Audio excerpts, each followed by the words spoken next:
All right students, तो अभी तक हम 11 फीचर्स की बात कर चुके हैं कॉन्स्टिट्यूशन की। तो आगे मूव ऑन करते हुए हम नेक्स्ट फीचर की बात करते हैं कॉन्स्टिट्यूशन की, जो है यूनिवर्सल एडल्ट फ्रेंचाइज।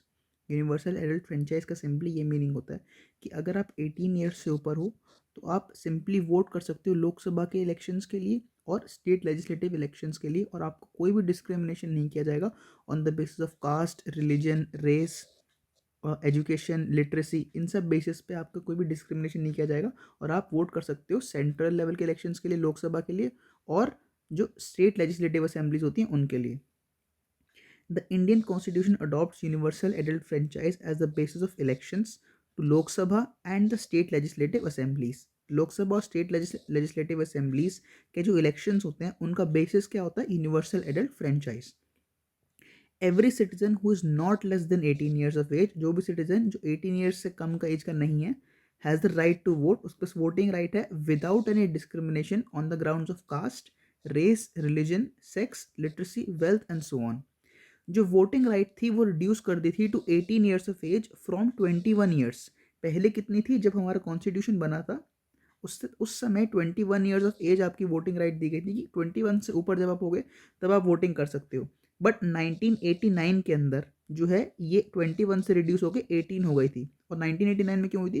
क्योंकि इससे एक साल पहले 1988 के अंदर 61st कॉन्स्टिट्यूशनल अमेंडमेंट एक्ट आया था।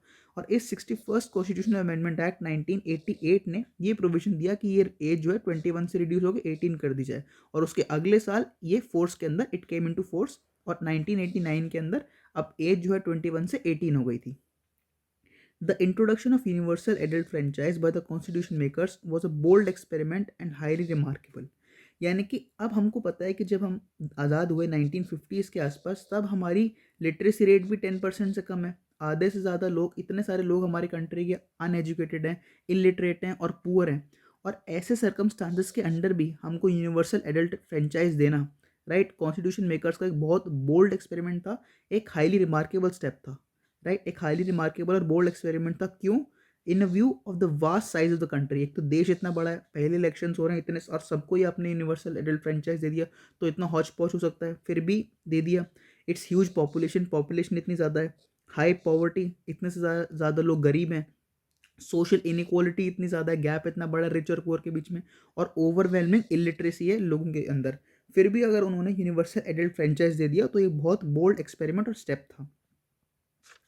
यूनिवर्सल एडल्ट फ्रेंचाइज जो है बनाता है डेमोक्रेसी को ब्रॉड बेस्ड, राइट, उसको वाइडन करता है, एनहांस करता है सेल्फ रिस्पेक्ट को लोगों की, and Prestige of the common people. यानी कि कम से कम लोग ये तो कह सकते हैं कि चाहे मैं रिक्शा चला रहा हूँ या फिर मुकेश अंबानी है, सबकी वोट का एक ही वैल्यू होगा, राइट। तो ये एक सेल्फ रिस्पेक्ट और प्रेस्टीज बढ़ाता है कॉमन मैन का।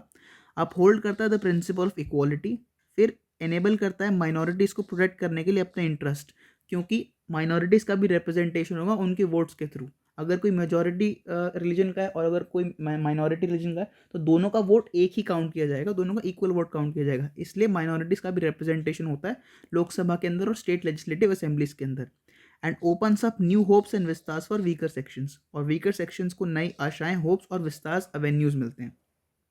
नेक्स्ट फीचर की हम बात करते हैं तो वो है सिंगल सिटीजनशिप। सिंगल सिटीजनशिप हम पहले भी डिस्कस कर चुके हैं कि इंडिया के अंदर सिंगल सिटीजनशिप होता है कि अगर आप किसी भी स्टेट के अंदर रिजाइड कर रहे हो तो आप फिर भी इंडियन सिटीजन कहलाए जाओगे। अनलाइक यूएसए के अंदर हमने देख लिया कि स्टेट सिटीजनशिप अलग होता है और नेशनल सिटीजनशिप अलग होता है। अगर आप किसी स्टेट के अंदर हो तो उसके पास आपका स्टेट का भी सिटीजनशिप होगा और यूएसए का सिटीजनशिप अलग होगा, ठीक है।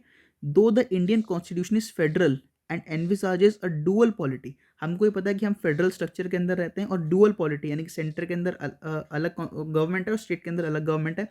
फिर भी it provides for only a single citizenship. फिर भी हमारे पास एक सिंगल सिटीजनशिप प्रोवाइड करी जाती है, दैट इज जो इंडियन सिटीजनशिप है। अगर हम बात करें कंट्रीज की जैसे USA, on the other hand each person is not only a citizen of USA but also a citizen of a particular state to which he belongs. यानी कि वो सिटीजन जो है उसके पास दो सिटीजनशिप होंगी, डुअल सिटीजनशिप होगी अमेरिका के अंदर। एक सिटीजनशिप अमेरिका की, यूएसए की, और दूसरी उस स्टेट की जिसमें वो पर्टिकुलर स्टेट जिसमें वो रह रहा है।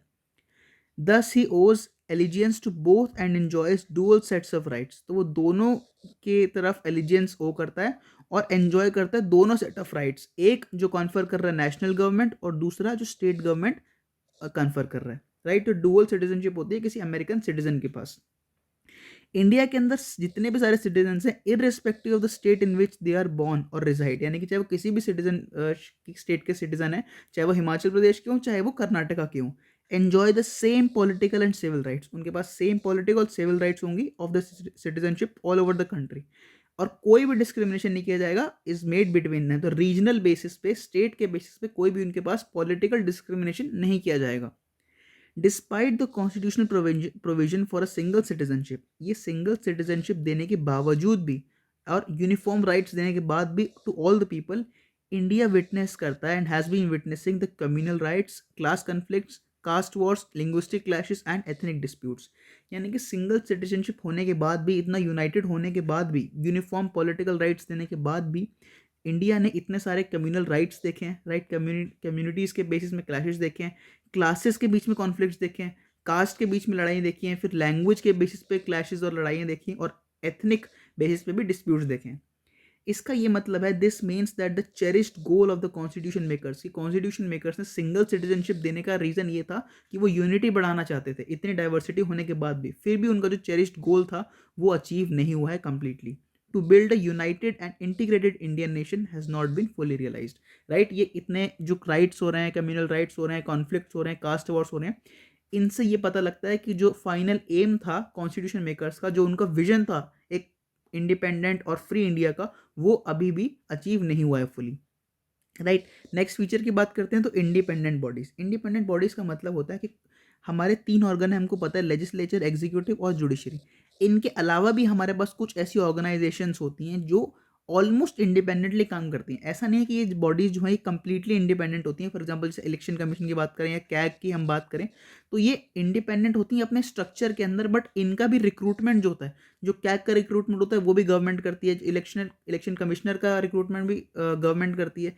यानी कहने का मतलब है थोड़ा बहुत इसमें जो है इन्फ्लुएंस होता है गवर्नमेंट का, ऑल्दो ऑलमोस्ट वो जो है कंप्लीटली इंडिपेंडेंट होती हैं, मोर और लेस वो इंडिपेंडेंट होती हैं, इसलिए उनको इंडिपेंडेंट बॉडीज बोलते हैं।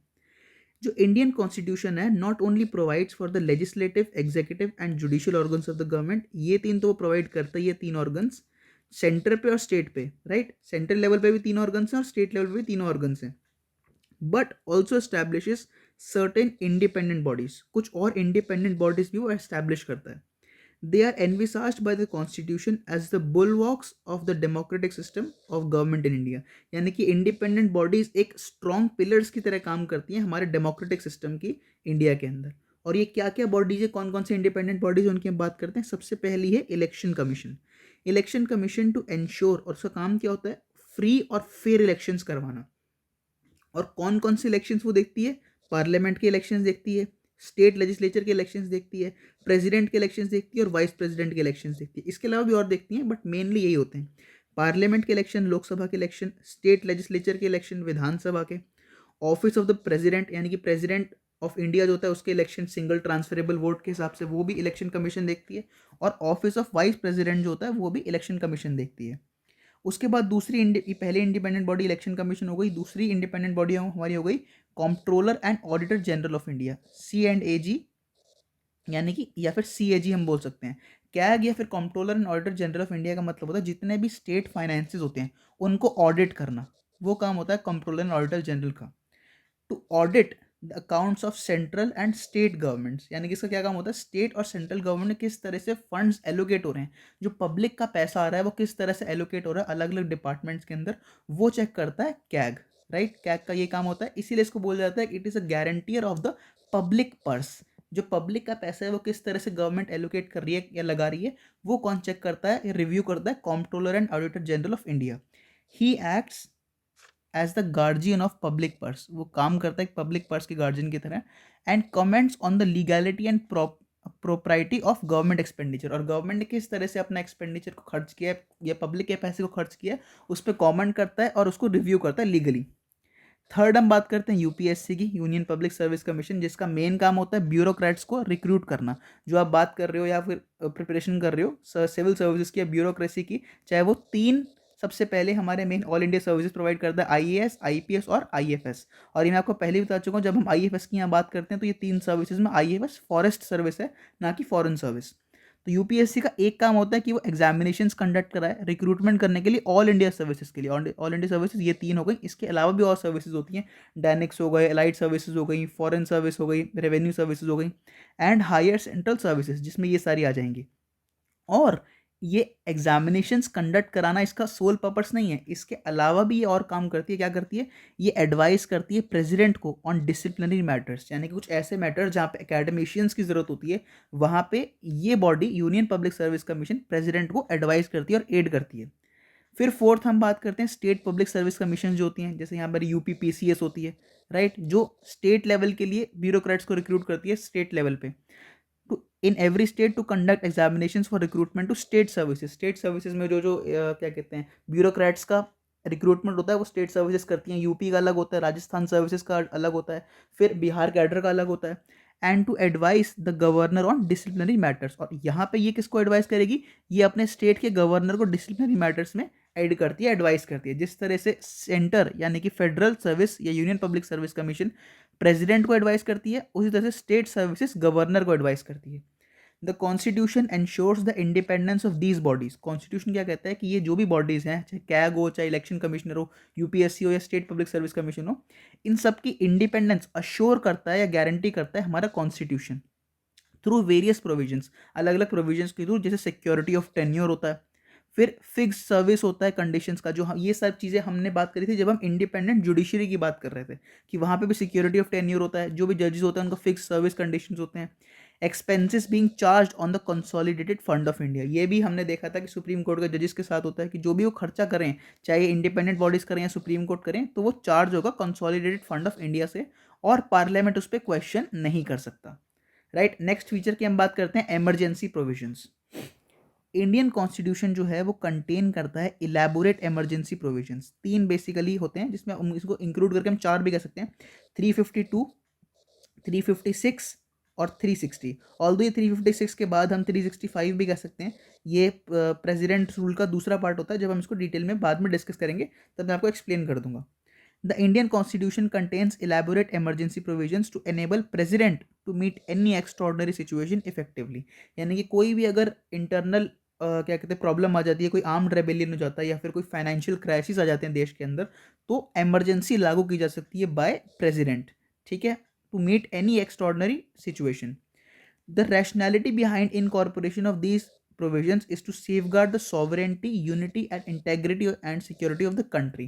यानी कि इन सिचुएशंस के अंदर इमरजेंसी लगाने का मेन रीज़न क्या होता है कि सबसे पहले हमारे देश को सेफ करना, उसकी सॉवरेंटी को, उसकी यूनिटी और इंटेग्रिटी को या उसकी सिक्योरिटी को मेंटेन करके रखना। अगर चाइना हम पे हमला बोल देता है तो गवर्नमेंट जो है नेशनल इमरजेंसी लगा सकती है, क्योंकि उस टाइम पे प्राइम मोस्ट इंपॉर्टेंट क्या बात है कि देश की सिक्योरिटी होनी चाहिए। उस टाइम पे और कोई चीज़ फंडामेंटल राइट्स लोगों की मिले ना मिले वो सारी बात की बात है, सबसे पहले देश को सिक्योर करना है और यूनाइट करके रखना है, वो उनकी प्राइम मोस्ट रिक्वायरमेंट है इमरजेंसी की। The democratic political system and the constitution, ठीक है। The constitution envisages 3 types of emergencies, 3 तरह के इमरजेंसीज को के बारे में बताता है हमारा कॉन्स्टिट्यूशन। सबसे पहला नेशनल इमरजेंसी जो होती है, जो हमने देखा था कि 1975-77 में लगाई थी इंदिरा गांधी ने, राइट। फिर हम देखते हैं कि ये नेशनल इमरजेंसी जो थी on the ground of war और एक्सटर्नल एग्रेशन, या तो देश लड़ाई लड़ लेता है किसी किसी कंट्री के साथ वॉर पे होता है, या कोई एक्सटर्नल फॉरेन अग्रेशन होता है, या फिर कोई आर्म्ड रेबेलियन होता है। और ये किस में बताया गया है? आर्टिकल 352 के अंदर, राइट। 352 के अंदर हमने देख लिया कि नेशनल इमरजेंसी होती है। नेक्स्ट हम बात करते हैं स्टेट इमरजेंसी की, जिसको पॉपुलरली हम बात करते हैं प्रेसिडेंट्स रूल के नाम से जानते हैं। ये कब होता है कि अगर किसी स्टेट की कॉन्स्टिट्यूशनल मशीनरी फेल हो जाती है, कोई अगर स्टेट है कि मान लो उत्तर प्रदेश की कॉन्स्टिट्यूशनल मशीनरी स्टेट के अंदर, मान लो कि योगी की गवर्नमेंट काम नहीं कर पा रही, तब जो सेंटर है वो क्या कर सकता है? प्रेसिडेंट्स रूल लगा सकता है इसके ऊपर, यूपी के ऊपर, on the ground of failure of constitutional machinery in the states. और ये कौन एनविसाज करता है? आर्टिकल 356 एनविसाज करता है। और the failure to comply with the directions of the centre, यानी कि अगर सेंटर ने कोई डायरेक्शन दिया, कोई बात बोली और स्टेट के अंदर वो चीज़ अप्लाई नहीं हुआ, वो ऑर्डर अप्लाई नहीं हुआ, तब भी सेंटर जो है अप्लाई कर सकता है, या फिर क्या कहते हैं, बोल सकता है कि फिर से हम जो है प्रेसिडेंट रूल लगा रहे हैं, स्टेट इमरजेंसी लगा रहे हैं आर्टिकल 365 के अकॉर्डिंग, ठीक है। 352 हो गया नेशनल इमरजेंसी, 356 हमने देख लिया प्रेसिडेंट रूल लगाना on the failure of constitutional machinery, और 365 प्रेसिडेंट रूल लगाना ऑन द बेसिस ऑफ अगर कोई सेंटर का डायरेक्शन जो है स्टेट नहीं अपना पाता। फिर थर्ड टाइप की इमरजेंसी क्या होती है, फाइनेंशियल इमरजेंसी जो होती है, on the ground that threat to the financial stability of the credit of India. अगर कोई फाइनेंशियली हम जो है क्राइसिस में आ जाते हैं इंडिया के अंदर, तब आर्टिकल 360 के according central government financial emergency लगा सकती है। ये बात भी हुई थी कि कोरोना टाइम के बाद जो है शायद बीजेपी गवर्नमेंट फाइनेंशियल इमरजेंसी लगाए, बट इसका कोई अभी तक ऑफिशियल रिकॉर्ड नहीं आया है। ड्यूरिंग एन इमरजेंसी, किसी इमरजेंसी के टाइम पे होता क्या है, जो सेंट्रल गवर्नमेंट होती है वो बहुत ज़्यादा ऑल पावरफुल हो जाती है, कंप्लीटली पावरफुल हो जाती है, and the states go into the total control of the centre, और स्टेट्स का कंट्रोल एक तरह से कंप्लीटली खत्म हो जाता है, और सारा का सारा पावर जो होती है वो यूनियन के पास चली जाती है। It converts the federal structure into unitary one, और जल्दी से अचानक से क्या होता है, जो भी हमारा पूरे देश का फेडरल स्ट्रक्चर है जिसमें पावर डिवाइड हो गई है सेंटर और स्टेट के अंदर, वो फेडरल स्ट्रक्चर चेंज हो जाता है और यूनिटरी स्ट्रक्चर बन जाता है, जिसमें सारी की सारी पावर यूनियन के पास चली जाती है, सेंटर के पास चली जाती है, without a formal amendment of the constitution. और ये इमरजेंसी में जो ये चेंज हुआ है फेडरल से यूनिटरी, ये बिना अमेंडमेंट के हुआ है कॉन्स्टिट्यूशन में, right. This kind of transformation of the political system, this type of transformation from federal to unitary structure, from federal during normal times to unitary during emergency, is a unique feature of Indian constitution, right। ये change होना या ये transition होना federal structure से unitary structure पे होना एक emergency के टाइम पे एक बहुत ही यूनिक फीचर है हमारे इंडियन कॉन्स्टिट्यूशन का।